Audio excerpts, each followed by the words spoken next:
Hey, you guys. Thanks for listening in to this episode of Tips with Tea. On today, I have Mr. Allen with us. Hey, Mr. Allen, how you doing today? I am doing excellent. Like I said, I had my coffee, so all is good in the world. Well, that is good to know. So tell us more about yourself and what you do. All right, so that can be a long story or a short one. What a little bit about myself and what I do. So what I do in the world, I'm a podcaster like yourself, the host of Next Level University, host, co-founder. And basically, what I try to do is through podcasting, speaking, coaching, and consulting. Those are really the vehicles in which I help people achieve their dreams. That's kind of the 10,000-foot view.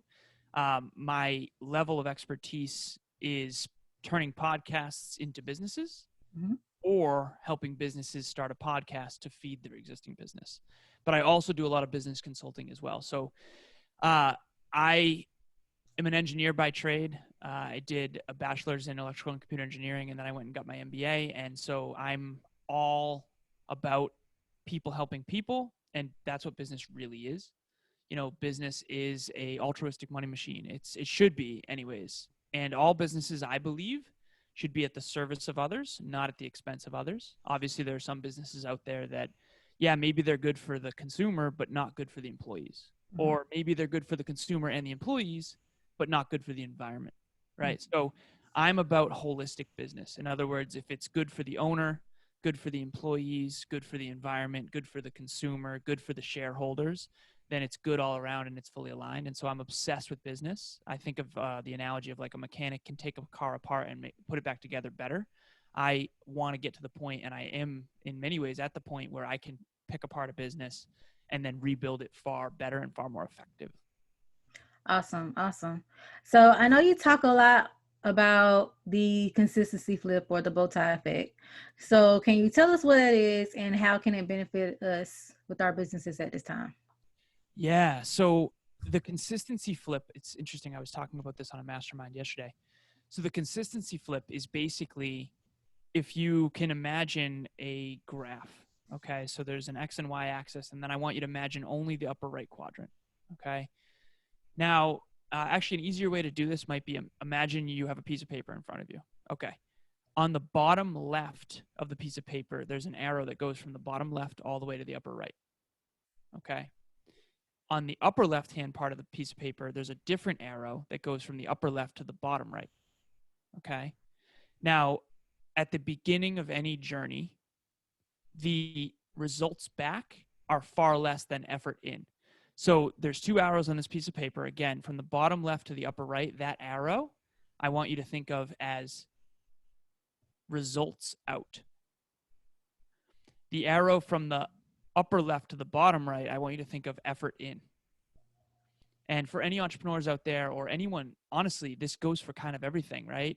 Even at the beginning of a podcast journey, for an example, the level of effort in required of you at the beginning is a level 10 for almost no return, almost no results. This is like the first time you ever play basketball, or the first time you ever podcast, or the first time you ever write a book, right?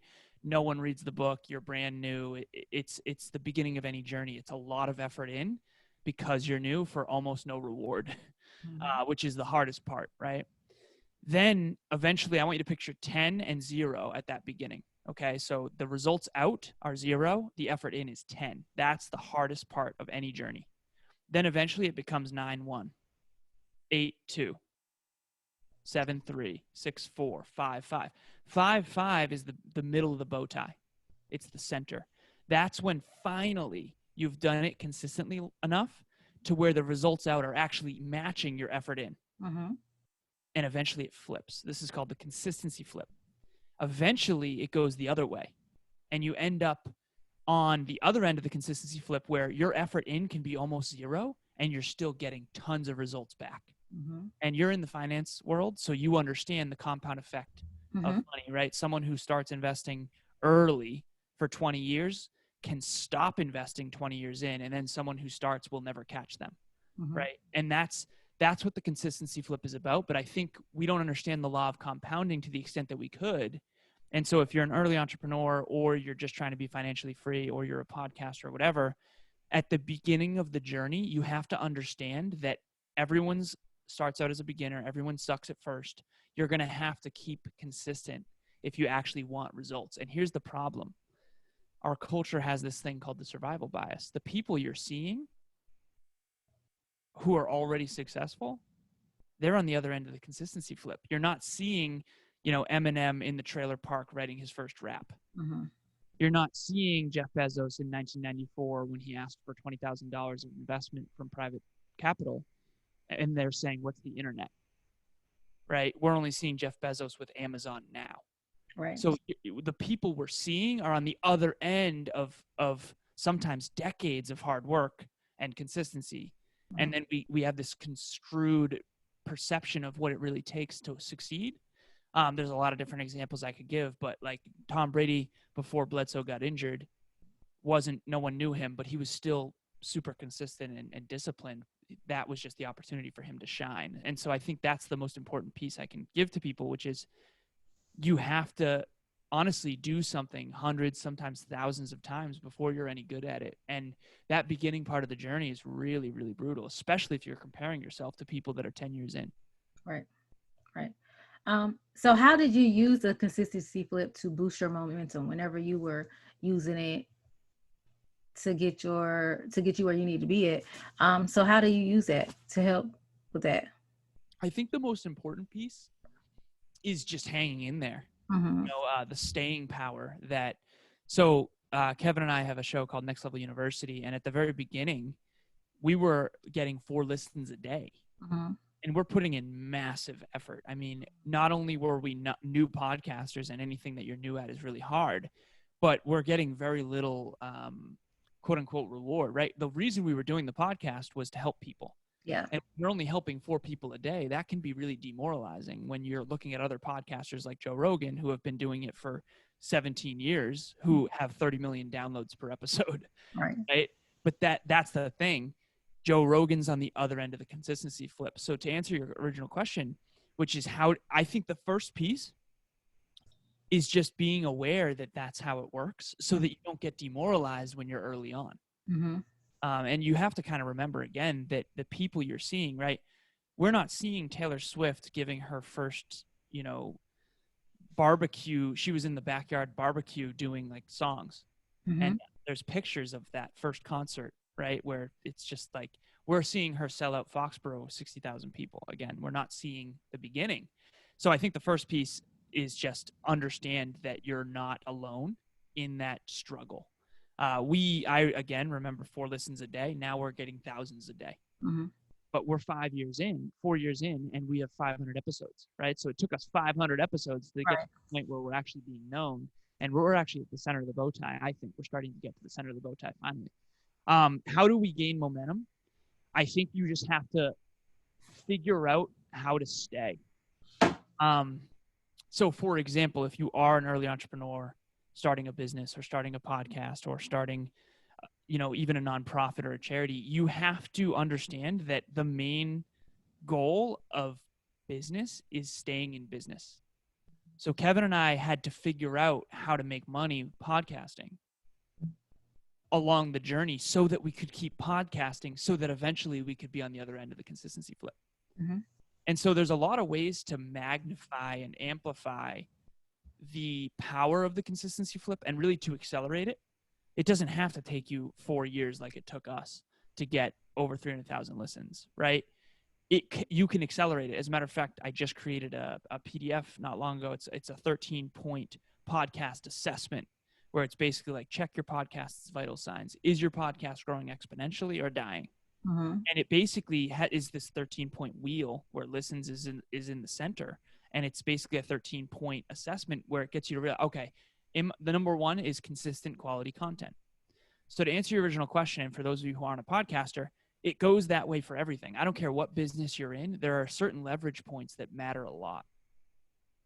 And so fitness is another great example of this. It's like, I remember early in my fitness journey, I was a really, really tall, lanky kid who always wanted to build more muscle and have a strong physique, but didn't know how to do it. So I went off on this journey of like trying everything, right? I tried all the protein powders and all the creatines and all the L-glutamine and vitamins and supplements and all this stuff. And then here I am, 7 years into my fitness journey, 6 years into my fitness journey, and I can come back and say, honestly, sleep, hydration, Mm-hmm. nutrition, training, and mobility. All that other stuff is nonsense. It really isn't it doesn't make a big difference. So to answer your original question, how do you keep momentum but then gain momentum? You got to focus on the fundamentals, but you also have to realize that at the beginning of a journey, you don't even know what the fundamentals are. I would say if you really want to accelerate it, you got to get around someone who sits in the spot you want to sit. Mm-hmm. So we have a coach and mentor, and his name is David Meltzer. And he is a far more successful business person and podcaster than we are. And so we ask him, we don't want to reinvent the wheel. We want to do our own unique flavor, of course. We're not going to copy. But there are certain fundamentals that he's taught us that we're able to now magnify our impact and profitability and accelerate our consistency flip much faster than he did. Awesome. Awesome. So, what helped you to stay consistent with everything? I mean, because consistency is key. So what encouraged you to stay consistent on your journey, not to give up, especially with the podcasting part? Because me being a podcaster, those numbers, sometimes could get very discouraging. So what helped you to stay consistent to be able to reach that 4 years and to get those numbers that you got now? Perfect question. So I think the first thing you have to realize, and again, there's tactics and then there's deeper understanding. I don't know if you can tell, I tend to go to the deeper understanding because I think tactics are kind of like, if you don't understand why you're implementing a tactic, you won't implement it. So I think the first thing to stay consistent is you have to realize that you cannot do anything remarkable without consistency. Like, okay, what's a good example of this? Let's say you and I want to climb Mount Everest. Mm-hmm. Okay. Unless you've been training to climb Mount Everest, you and I genuinely, people say, oh, well, you can't do that. Okay. We can't climb Mount Everest and survive right now. Mm-hmm. Genuinely. If you and I tried tomorrow, we would die. Right? Why? Because we haven't been training or learning how to climb Mount Everest. So when people hear, oh, you can't climb Mount Everest, they don't hear, no, you can in the long run, mm-hmm. but you can't right now. So I think the first thing, if you and I decide, well, let's train for the next 10 years and let's get the best Everest climbers and let's learn how to do it, you and I can climb Mount Everest in 10 years successfully and survive. But right now, we actually can't. And so I think people get tripped up. And so to answer the consistency piece, you kind of have to realize that you cannot do anything great like climb Mount Everest without consistency. Mm-hmm. That's the first piece. If you can't be consistent, you can't do anything well. Mm-hmm. There's no professional athlete, no great singer, no great author, no one in the world ever in the history of the world did anything great without consistency. Mm-hmm. Genuinely. I can't think of a single example. And it just appears to be overnight success because that's when we suddenly know of the person. Mm-hmm. Right. So one of the things I like to do and I think is valuable is I just name some names. Okay. Serena Williams, Oprah Winfrey, Warren Buffett, Michael Phelps, and Meryl Streep. Do you recognize all 5 of those names that I just mentioned? Mm-hmm. Okay. All of them, we know their name. They don't know our name. All right. Why? Because they did one thing unbelievably well. Mm-hmm. And they stayed consistent for years and decades. I can go through each one. Serena Williams, you can name it. What is it? Tennis. She did tennis consistently for more than a decade. Mm-hmm. Okay. Oprah Winfrey, you can name it. What did she do? Well, Oprah Winfrey, I know she did like a lot of stuff. She was doing acting. She did her, her own talk show. Now she's doing, her own like different series that she got playing on her own network she has. So she has been doing a lot of stuff. But I think that one major thing that I think stood out for her to me was her talk show. Right. Yeah. So that's the one thing she was always consistent on is media and interviewing people. Mm-hmm. If you look at her whole career, she was so consistent on that. So what is it, like thousands of Oprah shows, and she Yeah. never missed, I think she went 30 years without missing a week or something like that. I saw her live at UMass Lowell, and I remember her saying something insane like that. Like, I think it was either 10, 20, or 30 years, don't quote me. And she said, I never missed a single time. And I remember sitting there like, that's why you're Oprah. Like, Right. that's why, right? And then she Right. donated $2 million on the spot, which was so cool and so inspiring.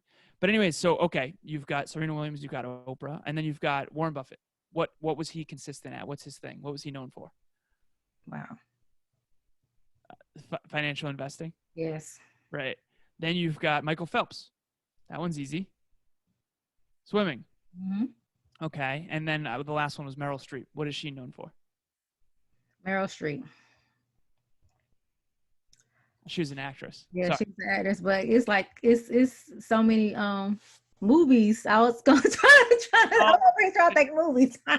yeah. So she has 13 Academy Awards. Yeah. And it's like, okay, so acting, right? So Mhm. again, to answer your original question, the most important part about how I stayed consistent was honestly not that I'm special. It's just me understanding the importance of it. Right. I think it's two things actually. Number one, I do want to have a massive impact in this world in a positive way. Hmm. So I think aiming that high is the first step. You have to aim very high. Hmm. Otherwise, you won't have the necessity to be consistent. Right. Um, and the second piece is just understanding that you cannot do anything great like Meryl Streep, Oprah, Warren Buffett, like all those people, unless you're consistent, Right. right? We know Eminem's name because he's a rapper. You know what I mean? He stayed consistent rapping his entire life. Mhm. Every single person who's made a massive impact, they did one thing honestly with absolute excellence, and they always did it. You know, John Maxwell wrote 100 books. That's why we know his name, right? So it's just that's the most important thing to answer your question is, prior to this conversation, did you understand that and did you admit to yourself, like, if I can't be consistent, I actually can't do anything with greatness. I can't Right. do anything well. Right. I think that's the most important piece is aiming high, wanting to do great things in the world, and then understanding that without consistency, there's no way to do that. And the last thing I'll say here is, if you and I are going to do a marathon in 3 months, Hmm.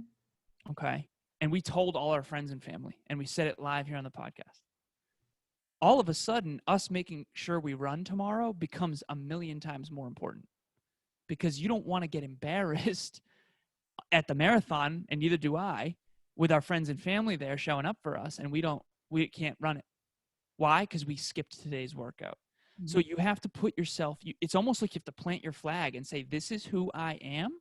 This is what I'm going to do for the rest of my life. And I know that's scary for people because a lot of people talk about pivoting and changing and all that stuff. Hmm. I think it's important to really understand, what do I want to do with my life and what do I want to do with excellence, and then just stay as consistent as humanly possible. Awesome. Well, thank you so much, Alan, for coming on the show today and teaching us about the consistency flip. So tell our listeners how they can get in contact with you if you're offering any services, anything of that nature. And I'm going to share the social media handles for you. Jay, thank you so much for having me. I really, really appreciate you. And if you ever need any help with anything, please let me know. Anyone who does want to reach out, between Instagram, Facebook, and LinkedIn, I'm responsive. My assistant and I, we're responsive to everybody. But if you really do want to get to know me better, the podcast is the best way. Next Level University, it's kind of like a play on words, Next Level You. It's about becoming the best version of yourself with your health, your wealth, and your love. And then if you go to nextleveluniverse.com, again, right now you have my Instagram, LinkedIn, and Facebook URL up. So thank you. And honestly, just reach out. If you don't want to get better, I am not honestly going to be the person for you. But if you do want to get better and be world class in your specific genius zone, I believe you came here for a reason. I believe there's something that you can do in the world far better than I can, far better than Tay can. We all come into this world naked, scared, and ignorant, but we all have a gift. We all have multiple gifts. I think we can spend our life trying to dabble in all this different stuff, or we can spend our life finding our thing, using that thing to serve the world. And I feel like that's where fulfillment is going to be. be coming. So I want to help you amplify your greatness in the world, and please reach out on any of those. And then again, nextleveluniverse.com, not university universe, nextleveluniverse.com. Awesome. So you guys make sure y'all check him out, get these helpful tips, check out his podcast. If you guys want to get in contact with me, you can do so. Call me 910-317-0396. You can shoot me an email at contact@mjfinancial.biz. You can schedule a consultation with me on my website, www.mjfinancial.biz. And you can find this episode on Anchor, you guys. And you can also find this playback for this video on the YouTube channel for M&J Financial Management. So thank you again, Mr. Allen, for being on the show. I highly appreciate you. It has been such a pleasure. Thank you so much. And I do agree that what we talked about today was just unbelievably valuable. It was short, but that those concepts will change your life. They will. And all right, you guys, we will see you on the next episode of Tips with T.